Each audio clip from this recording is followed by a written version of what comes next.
Marilyn Monroe is an icon of the 20th century. Her blonde, bombshell image won the hearts of millions around the world. Marilyn epitomized beauty.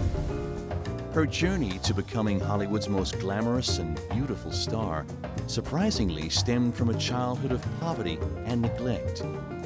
Marilyn was always an underdog. We love the underdog to win. The continued fascination with Marilyn derives in part from the untimeliness of her death. Her great enemy was sleeplessness.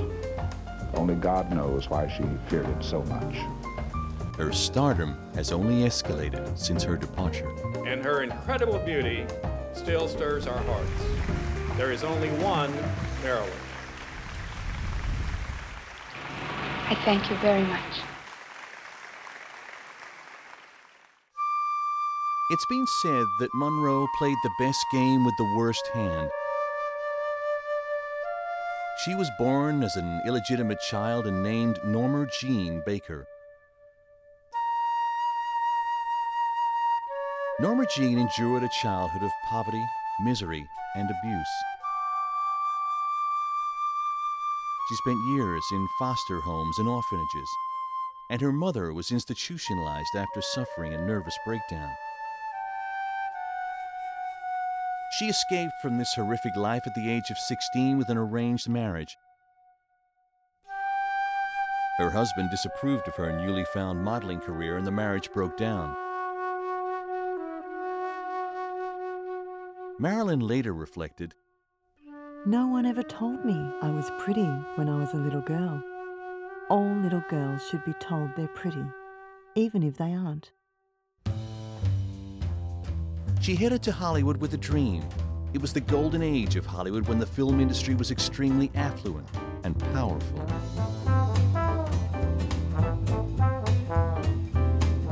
Paramount, 20th Century Fox, and MGM were the most successful studios of the era, and were producing a huge volume of movies that gave birth to dozens of stars. Gala Industry Luncheon, Y. Frank Freeman, board chairman of the Motion Picture Producers Association, presents the stars. Here, Rhonda Fleming. Also on the receiving line with their majesties is California's Governor Goodwin J. Knight. A gracious greeting from producer-director Cecil B. DeMille. Mary Pickford, followed by her husband, Buddy Rogers. June Allison, and her husband, Dick Powell. That's Cary Grant next in line after Powell. Norma Jeane dreamed of joining her idols and becoming a star. She would later say, Dreaming about being an actress is more exciting than being one. Norma Jeane won a one-year contract at 20th Century Fox and changed her name to Marilyn Monroe. In the years that followed, she was cast in a number of small roles and was given a 7-year deal with Fox Studios. But Marilyn was broke. There were no movie offers on the horizon and very few modeling jobs coming her way. Marilyn recalled later, I used to think, as I looked out on the Hollywood night, there must be thousands of girls sitting alone like me, dreaming of becoming a movie star. But I'm not going to worry about them. I'm dreaming the hardest. She was asked to pose nude for a calendar. Due to her financial trouble, she agreed and was paid a measly $50 for the shoot. Sales of the calendar reached 8 million copies, and Playboy magazine used the pictures in its first issue. These photographs catapulted Marilyn Monroe to superstardom. She was later quoted as saying, Hollywood is a place where they'll pay you $1,000 for a kiss and 50 cents for your soul. Her first serious acting role came the following year, when she had a small but crucial role in The Asphalt Jungle and received favorable reviews. In addition to her newly found acting career in films such as All About Eve and Ladies of the Chorus, Marilyn was required to pose for publicity photos. These photos attracted the attention of servicemen, film fans, and newspaper editors from all around the world. They also caught the eye of legendary baseball player Joe DiMaggio. He promptly made contact and asked Marilyn out on a date. DiMaggio, up for the Yanks in the fateful fifth, gets a single off Brooklyn's Ralph Branca. It's New York's first hit of the day. Marilyn was reluctant to meet DiMaggio, for she didn't follow baseball and was not attracted to sports figures. Joe DiMaggio thrills Japanese baseball fans in Tokyo. Despite their differences, the unlikely couple began dating, as DiMaggio had made a good first impression. I had a thought. I was going to meet a loud, sporty fellow. Instead, I found myself smiling at a reserved gentleman. If I hadn't been told he was some sort of ball player, I would have guessed he was either a steel magnate or a congressman. Joe's courtship of Marilyn fascinated the world. But their relationship was fraught with problems almost from the beginning, mostly stemming from the public nature of Marilyn's career. DiMaggio was a shy man who shunned publicity and the press, whilst Marilyn's career thrived on it. Marilyn's career was going from strength to strength, thanks to the box office success of Gentlemen Prefer Blondes. Marilyn and Jane Russell were asked to place their prints and signatures in the cement of the forecourt of Grauman's Chinese Theater in Hollywood. She was now clearly a movie star. But Marilyn could not believe it. There was my name up in lights. I said, God, somebody's made a mistake. But there it was, in lights. And I sat there and said, remember, you're not a star. Yet there it was, up in lights. Despite her beautiful and relaxed public persona, Marilyn suffered from great insecurities about her acting abilities. She often needed to bolster her confidence before appearing on set, which led to keeping her co-stars waiting for several hours, and many considered her unprofessional. I am invariably late for appointments, sometimes as much as 2 hours. I've tried to change my ways, but the things that make me late are too strong and too pleasing. Although her tardiness only worsened, Marilyn featured in 3 consecutive box office hits in 1953, a streak of good fortune that made her the most popular movie star the following year. The glamorous bombshell of the currently showing CinemaScope production, How to Marry a Millionaire, and who soon will be seen in River of No Return, another CinemaScope triumph, is overwhelmed by her designation. Marilyn Monroe, it gives me the greatest pleasure to present the famous Photoplay magazine Gold Medal Award as the selection of all of the moviegoers of America who have voted you the most popular actress of the year. My congratulations. Thank you, Mr. Sims. I want to thank the editors of Photoplay magazine and all of the public. I thank you very much. Armed with unprecedented popularity, Marilyn demanded more control over her future roles, as well as a better salary from 20th Century Fox. The studio threatened to dismiss her. Apparently unfazed by the studio threats, Marilyn responded by marrying Joe DiMaggio. If I'd observed all the rules, I'd never have got anywhere. A career is wonderful, but you can't curl up with it on a cold night. Marilyn gained a lot of public and media support as a result of her marriage to the American Idol. A few days after the wedding, Fox relented and told Marilyn all would be forgiven if she came back to work. A truce was finally worked out in which Marilyn's salary was improved. After a few days in Palm Springs, the couple went to Japan on their honeymoon. At Tokyo's International Airport, the masses of fans, photographers, and reporters were so manic in their enthusiasm for Marilyn and Joe that the couple had to scramble back to their airplane. The honeymooners managed to escape a short time later through a baggage hatch. Over to Tokyo, where the land of the rising sun bows to a twinkling star. It's Marilyn Monroe and her husband, Joe DiMaggio, on their honeymoon. And if we figure this goodwill correctly, we'd better send Miss Great Britain to Berlin. During this time, the Korean War was raging only miles away from Japan. Frontline report. From somewhere in South Korea in these Defense Department films, U.S. infantrymen fighting a rearguard action battle snipers in a burning town. At a cocktail party in Tokyo, a high-ranking American Army officer asked Marilyn if she would consider entertaining the troops stationed in Korea. Marilyn was thrilled at the request, though Joe was concerned about the potential danger involved. It's believed that Marilyn left for Korea over DiMaggio's serious objections. Marilyn's side trip to the war field became a serious point of contention between the newlyweds. Monroe invades frozen Korea, and the GIs come a-running, vowing unconditional surrender. The screen star has come for a 4-day, 10-show tour of the front. Marilyn proves that there's nothing drab about GI slacks and shirt, depending on how you look at it, as she heads for her first performance.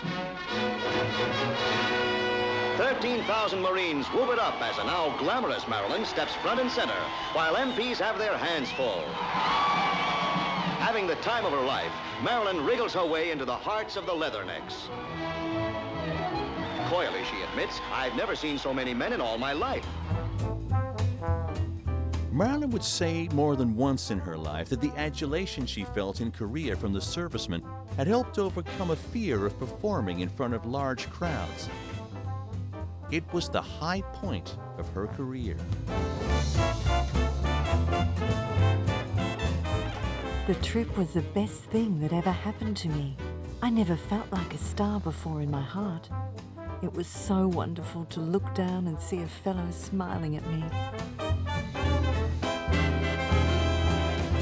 She performed for the American Marines in bitter, cold temperatures, wearing only a scanty plum-colored dress. Marilyn sang Diamonds Are a Girl's Best Friend, Bye Bye Baby, and Do It Again. She interrupted her performances to use her fine comic wit and crack jokes with the soldiers about their fondness for sweater girls. Marilyn must come and go, and Korea for the GIs can never be the same. Marilyn returned to Japan from her exhausting trip with a 104-degree temperature and a slight case of pneumonia.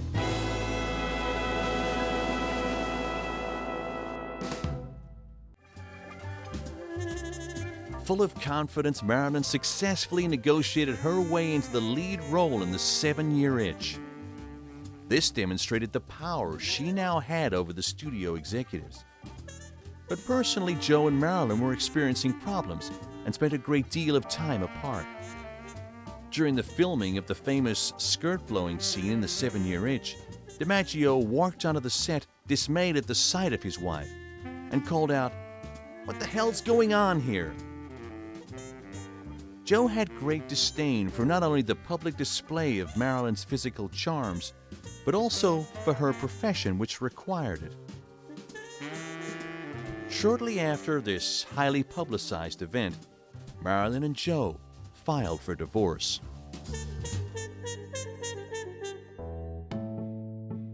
Later, Marilyn reflected, I guess I've always been deeply terrified to really be someone's wife. Since I know from life one cannot love another, ever really. The 7-Year Itch was a box office hit, and Marilyn became embroiled in another dispute with Fox. She decided to leave Hollywood for New York to study acting. She formed her own production company to secure better roles. Marilyn was determined to become a serious dramatic actress with or without the studio. She befriended intellectuals and started seeing American playwright Arthur Miller. Finally, Fox Studios met Marilyn's unprecedented demands, which included story and director approval. Her salary was boosted to $100,000 per film, and she was allowed to make films with independent producers and other studios.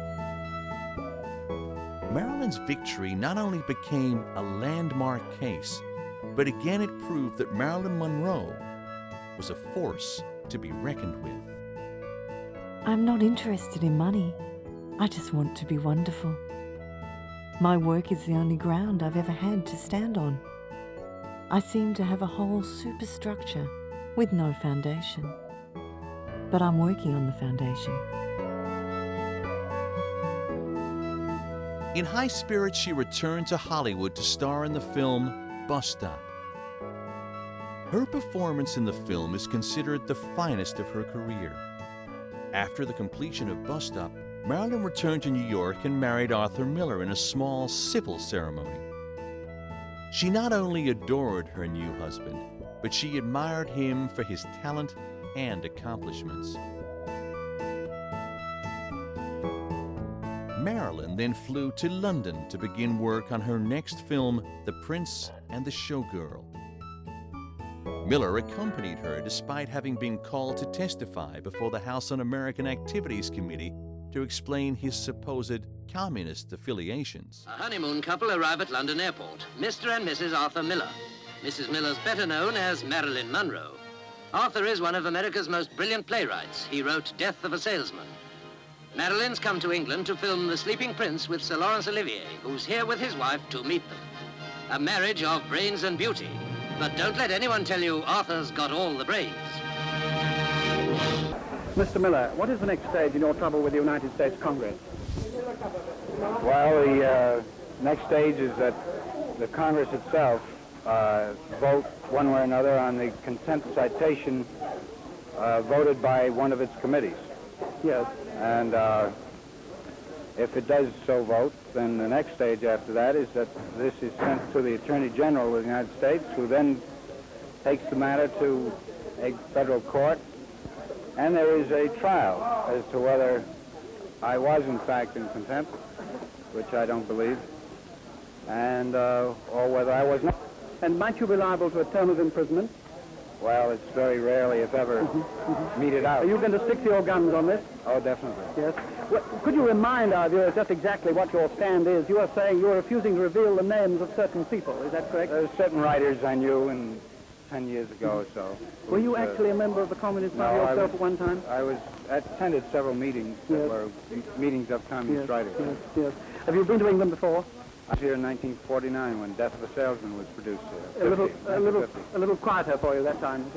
Yeah, well, I was in the theater most of the time. Good. Are you enjoying your honeymoon? Very much, yes. Good. Thank you very much, sir. Thank you.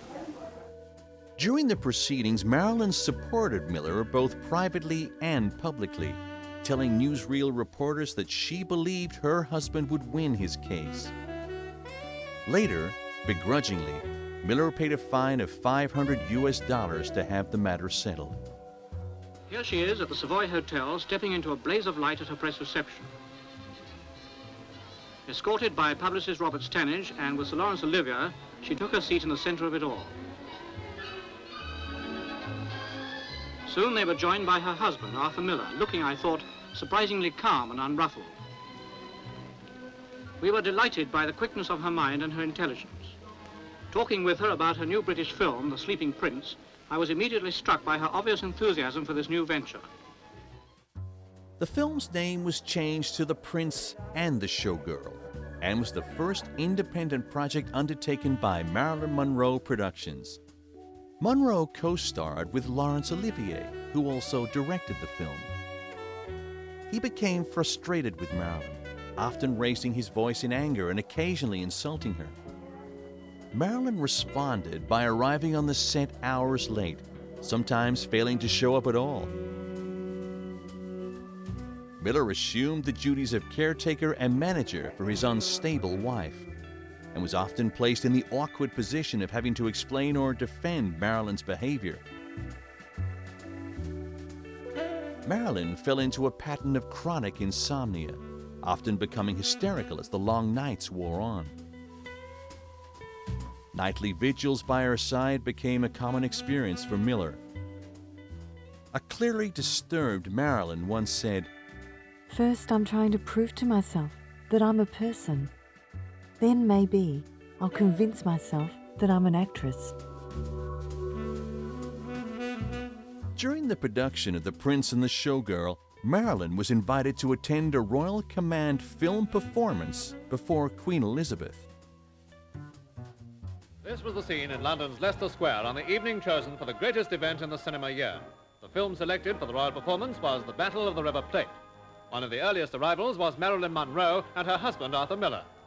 Next, the crowd gave a warm welcome to the British stars. John Gregson plays the part of Captain Bell in this picture of naval battle.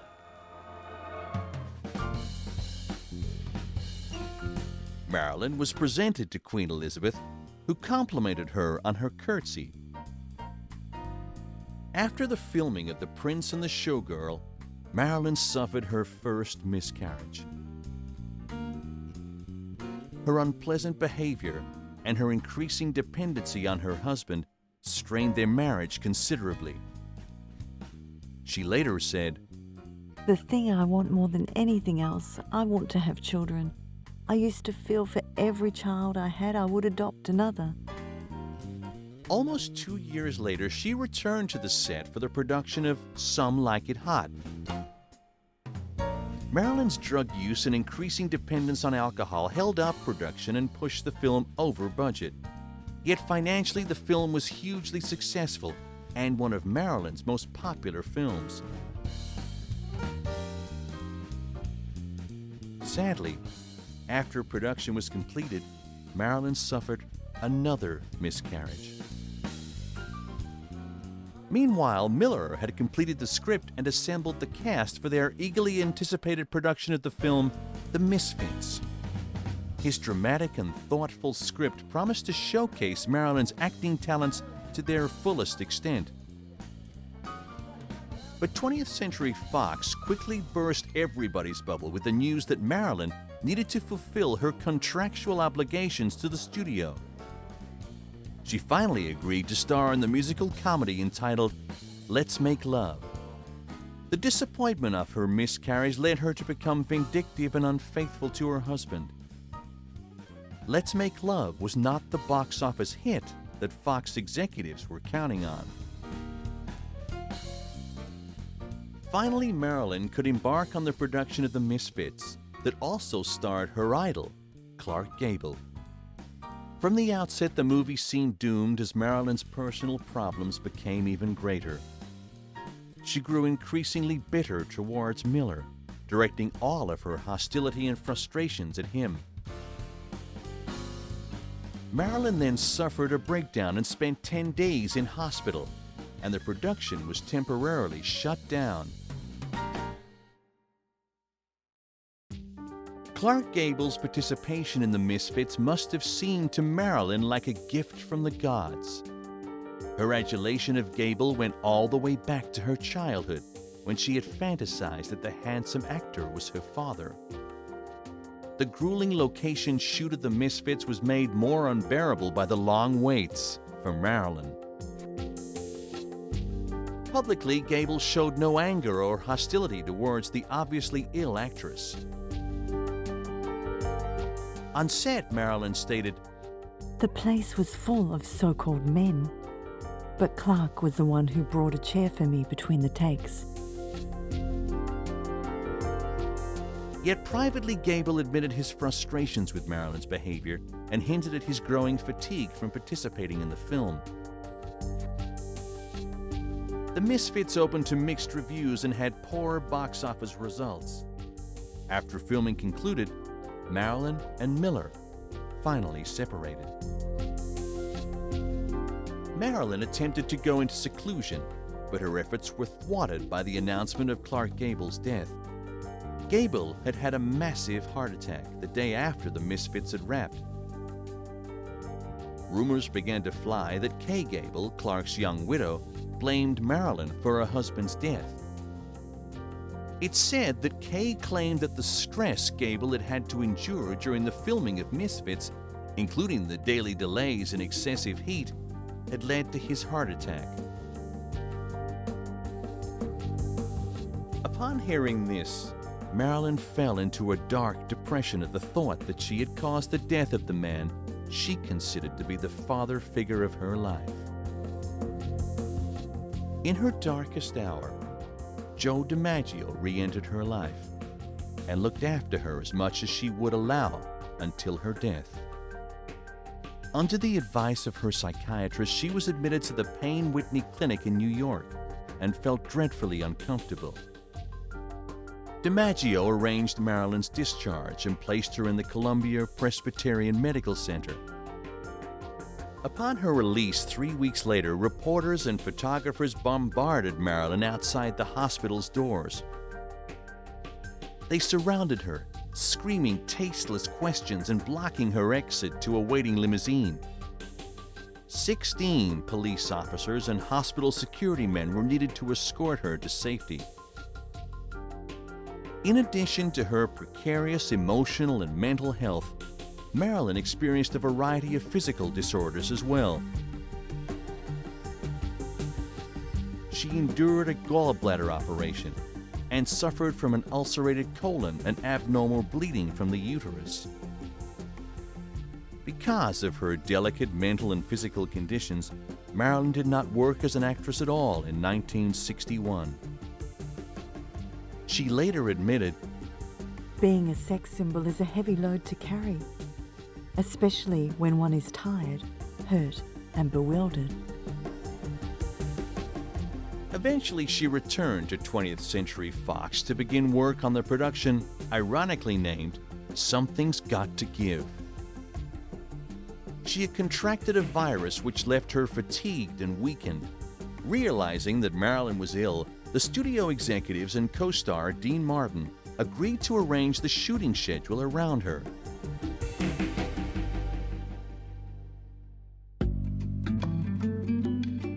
Several photographers had been invited to shoot publicity stills of a swimming pool scene in which Marilyn was supposed to wear a flesh-colored bathing suit to suggest that she was swimming nude. The photographers were surprised to find Marilyn paddling in the pool au natural. Marilyn came out of her dressing room in this wonderful blue bathrobe, terry cloth. You know, one like you'd have lying around your own house. Jumped in the swimming pool, dog paddled around, and then came up to the edge of the pool and didn't have a bra on. Well, immediately, myself and everybody on the set knew this was the first time in like 10 or 12 years that Marilyn might be photographed nude. Marilyn was very, very fussy on who photographed her. She, in fact, had approval of every one of the pictures. She would sit there with a grease pencil and cross them out, or pinking shears and cut them. She knew who she wanted to photograph her and when she wanted to be photographed. Fortunately, I was one of the last to ever photograph her. Out of 33 shooting days, Marilyn had showed up on the set only 12 times. Often hours late, and when she did appear, she seldom got through more than one page of script per day. She infuriated studio executives when she took off to fly to New York to sing Happy Birthday to President Kennedy. It was also rumored that she had had an affair with the president and his younger brother, Robert. Finally, production chief Peter LaThabs fired Marilyn from Something's Gotta Give. Marilyn was devastated by her dismissal. It's believed that in her despair, she made repeated phone calls to the Justice Department where Robert Kennedy worked, shortly after she was fired. But it is also alleged that at this time, Robert and/or his advisors concluded that his involvement with Marilyn was too politically dangerous to continue. Determine what it is exactly that you want to accomplish. On August 4th, 1962, Marilyn spent the day and evening making endless phone calls to her friends, and as the night grew later, her speech became more and more slurred. Then, sometime during the night, she died alone. Her phone was still clutched in her hand. Sadly, Marilyn Monroe was just 36 years of age when she passed away. Just as the press had hounded Marilyn in life, they descended upon her in death, photographing her blanketed body as it was moved out of the house and into the ambulance which would take it to the morgue. Director John Huston paid tribute to the actress that he knew better than most. Directed Marilyn in her first role of any consequence, The Asphalt Jungle, and in her last picture, The Misfits. A number of those who were close to her during the making of The Misfits thought it would be only a few short years before she died or went into an institution. Her great enemy was sleeplessness. Only God knows why she feared it so much. Perhaps it was simply that not to sleep meant losing her beauty, but I'm inclined to think that there was more to it than that. In any case, she fought her enemy, consciousness, with sedatives until she'd achieve not only sleep, but insensibility. Then stimulants would be employed to awaken her. This vicious circle played such havoc with her body that she had to be hospitalized for 10 days in the middle of the picture. An overdose of sleeping tablets has become synonymous with suicide. It was the end of a career which, for all the fame she acquired, apparently spun itself out. The story of girlhood, insecurity, a troubled life, something perhaps encouraged, not healed, by the fame that came to her as a symbol of physical charm. Early this morning it was revealed that she will be buried by arrangement alongside her grandmother, Emma Atchison, and her guardian, Grace Gogward. It was ruled that Marilyn's death was a probable suicide. Her funeral took place at the Westwood Memorial Park Chapel in California. Joe DiMaggio made the arrangements for the funeral with help from Marilyn's half-sister, Bernice Miracle.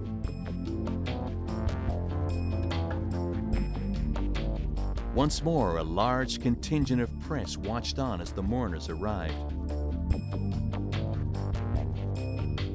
DiMaggio allowed only a few people to attend the service. Marilyn's most recent Hollywood acquaintances were noticeably absent.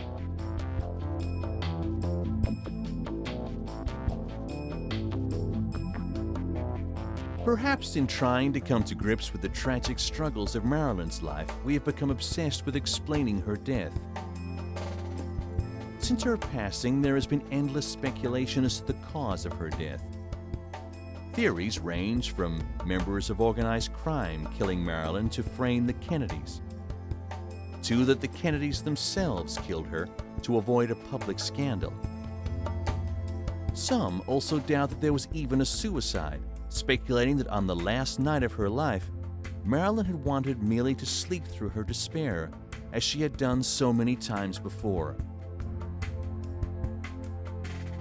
Possibly, under the heavy influence of drugs, she simply lost track of the number of sleeping pills she had swallowed.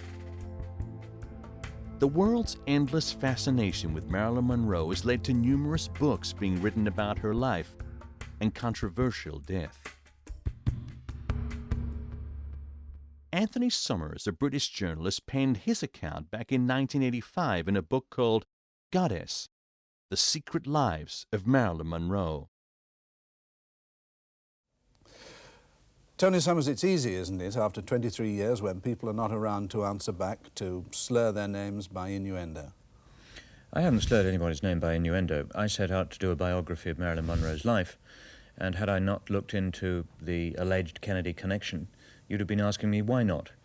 It was, in a sense, perhaps the best example to date of the power of rumor in our time. There was never, until now, evidence that she had actually had affairs with either John Kennedy or Robert Kennedy. Now there are. There are major pieces of evidence from witnesses, first-hand witnesses, Kennedy loyalists then and now, in some cases, who would not be expected to smear the Kennedy name. Now, this whole case is being reopened in Los Angeles, isn't it?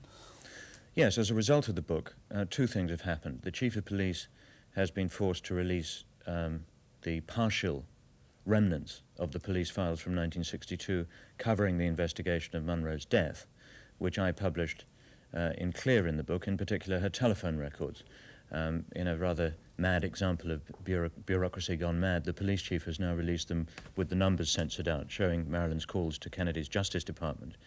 But most recently, and probably most importantly, the Los Angeles County Board of Supervisors has convened a grand jury to look into key points raised by the book, in particular, what happened on the night she died.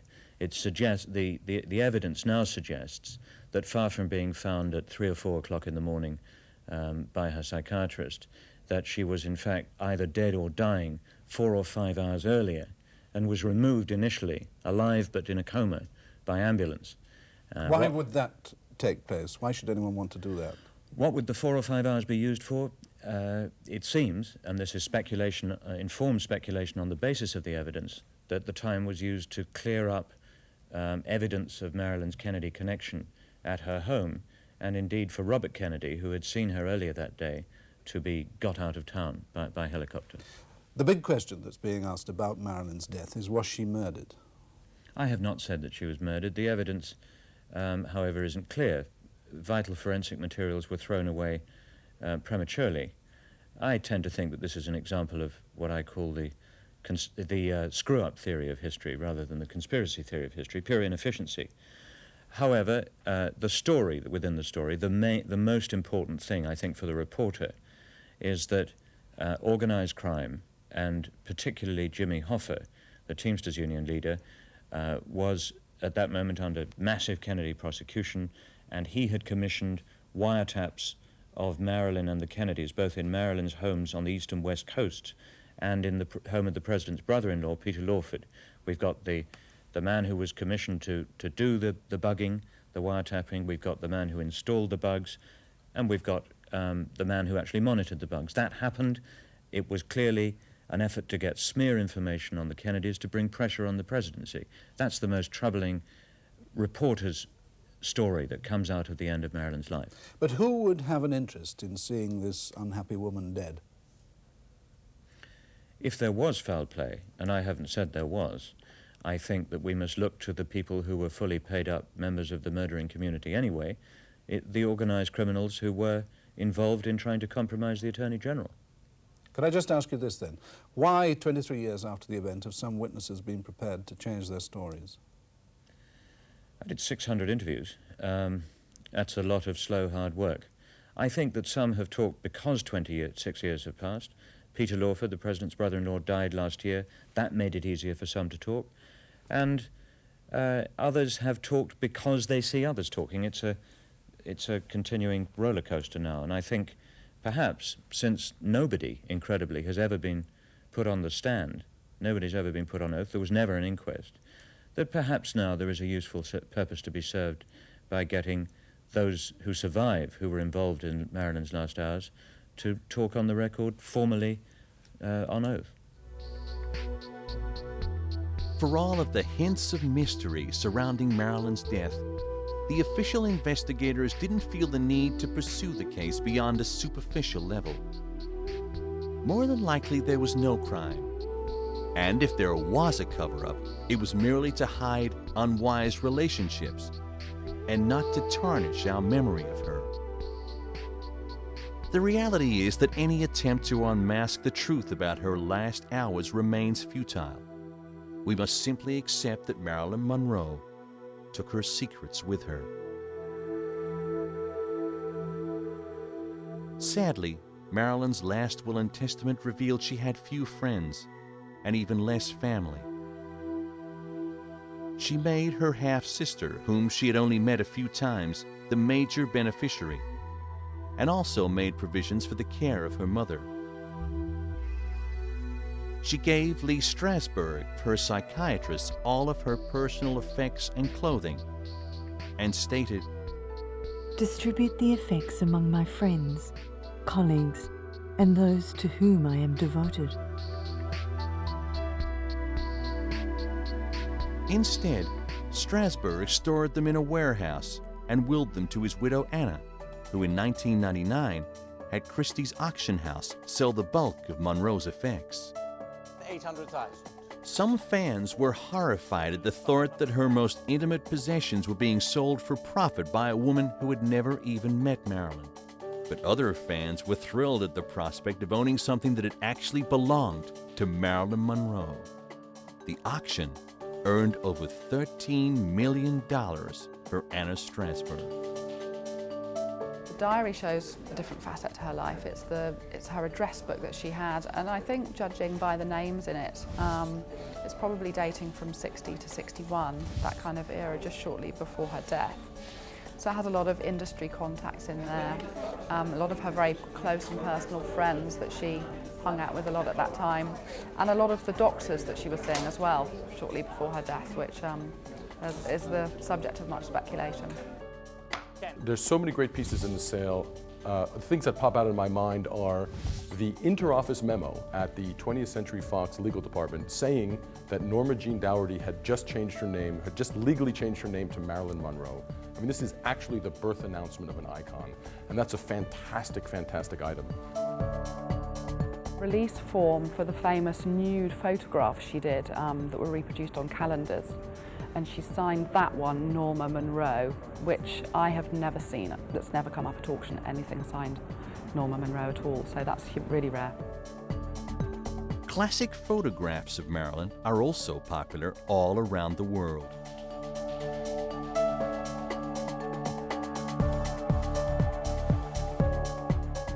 An exhibition of some of the rarest photographs of Marilyn Monroe went on display at the Smithfield Gallery in London. It featured Bert Stearns' last sitting series that was taken shortly before her death. Bert Stearns had a retrospective exhibition in Japan in 1995, and because it was so important for his career as a photographer, a portrait photographer, he included many, well, not many, but a selection of completely untouched black and white photographs. No additions, absolutely unique. They came as he took them, so all the hairs on her face and so on and so forth are still there.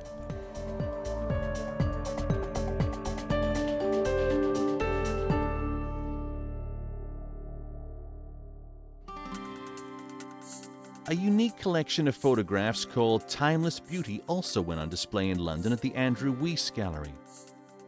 This exhibition documented her life from being a very young Norma Jean Baker through to her relationship with Joe DiMaggio, and featured the famous Santa Monica Beach photos that were taken by George Barris.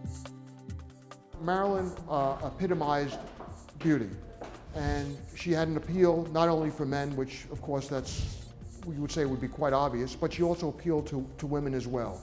And she had a way about her that people wanted to just help her. And women, again, found her attractive, not in a sexual way, but in a way of caring. And it made it a universal appeal that holds up to this day. The amount of money fans are willing to pay for images of Marilyn is staggering. When Andy Warhol's Orange Marilyn portrait came up for auction, it eclipsed all expectations. The Warhol Orange Marilyn showing on the turntable on my right at $14,500,000. Florence, your bidder at $14,500,000. While people clamor for images of Marilyn, others emulate her. Madonna has been a fan of Monroe since she was a child and has repeatedly styled herself in her image. Gwen Stefani also keeps the Monroe look alive,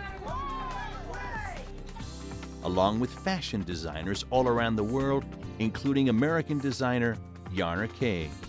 The theme is definitely Audrey Hepburn, Marilyn Monroe. That's the icons of the 50s and the 60s, so these girls are amazing, and that's what I'm doing this season. Lebanese designer Zuhair Murad and Italian designers Dolce & Gabbana have kept the Monroe image and style alive on the catwalks of Europe.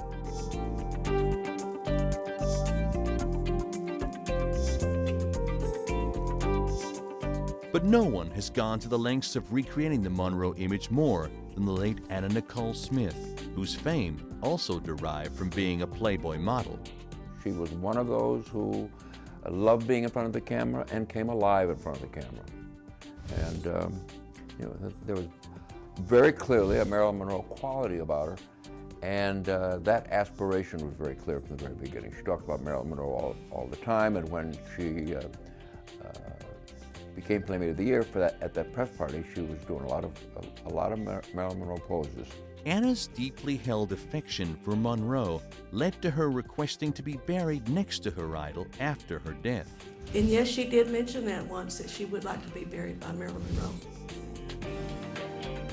She didn't quite have the charm and the universal appeal of Marilyn Monroe, but you cannot deny the parallels in the two of them. From their fake names, to their fake blonde hair, to their nudity in Playboy magazine, to their untimely deaths in their 30s. And we have yet to see at this time what caused Anna Nicole's death, but we can't forget that Marilyn Monroe's death was brought on by an overdose of pills. Marilyn was immortalized when the U.S. Postage Service issued a stamp in her honor. She was chosen to be the first icon of a series of stamps known as the Legends of Hollywood. Being the most famous face in the world would be plenty for a lot of us. The camera loved her, and so did we. But she fought to master her craft and earn the respect of the critics in the same way that she won the hearts of millions of fans. Today, more than 30 years after her death, her comedic style still makes us laugh. Her big girl looks and little girl voice still make us smile. And her incredible beauty still stirs our hearts. There is only one Marilyn.